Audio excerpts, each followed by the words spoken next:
गुष्यते यस्य नगरे रङ्गयात्रा दिने दिने तमहं शिरसा वन्दे राजानं कुलशेखरं श्रीवल्लभेति वरदेति दयापरेति भक्तप्रयेति भवलुण्डनकोविदेति नादेति नागशयनेति जगन्निवासे द्यालापनं प्रतिपदं कुरु मे मुकुन्द जयतु जयतु देवा देवकी नन्दनोऽयं जयतु जयतु कृष्णो वृष्णिवंशप्रदीपः जयतु जयतु मेघश्यामलः कोमलाङ्गो जयतु जयतु पृथ्वीभारनोषो मुकुन्दः मुकुन्दमूर्ध्ना प्रणिपद्य याचे भवन्तमेकान्तमियं तमर्थम् अविस्मृतिस्त्वच्चरणारविन्दे भवे भवे मेस्तु भवत्प्रसादात् नाहं वन्दे तव चरणयोर्ध्वन्त्वमध्वन्त्वहेतोः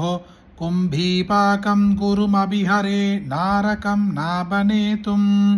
रम्या रामा मृदुतनुलता नन्दनेनाभिरन्तुं भावे भावे हृदय भवने भावयेयं भवन्तं नास्था धर्मे नवसुनिचये नैव कामोपभोगे यत् भव्यं भवतु भगवन् पूर्वकर्मानुरूपम् एतत् प्रार्थ्यं मम बहुमतं जन्म जन्मान्तरेऽपि त्वत्पादाम्भोरुहयुगगता निश्चला भक्तिरस्तु दिवि वा भुवि वा ममास्तु वासो नरके वा नरकान्तप्रकामम् अवधीरितः शारदारविन्दौ शरणौ ते मरणेऽपि चिन्तयामि कृष्णद्वतीयपदपङ्कजपञ्चरान्त मध्यैव मे विशतु मानसराजहंसः प्राणप्रयाणसमये कपवादपित्तैः कण्ठावरोधनविधौ स्मरणं कुदस्ते चिन्तयामि हरिमेव सन्ततम् मन्दमन्दहसिताननाम्भुजं नन्दगोपतनयं परात्परम् नारदादिमुनिवृन्दवन्दितं करचरणसरोजे कान्तिमन्नेत्रमीने श्रममुषिभुजवीशी व्याकुले गाधमार्गे हरिशिरसि विगाह्याभीयते जोजलौघं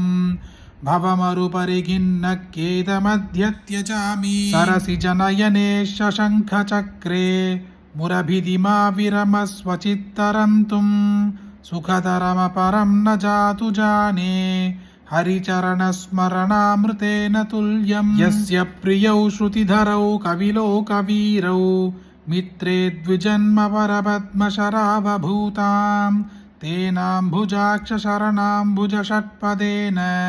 राज्ञा कृताकृतिरयं कुलशेखरेण। किस्मत बदलने वाला ये कृष्ण स्तोत्र को सिर्फ आप ही सुने, क्या इतना काफी है? आपको जो भी लोग जानते हैं सबके साथ इसे शेयर करें, इस वीडियो को लाइक करें। फिर एक और वीडियो में मिलते हैं। जय जय शंकर, हर हर शंकर।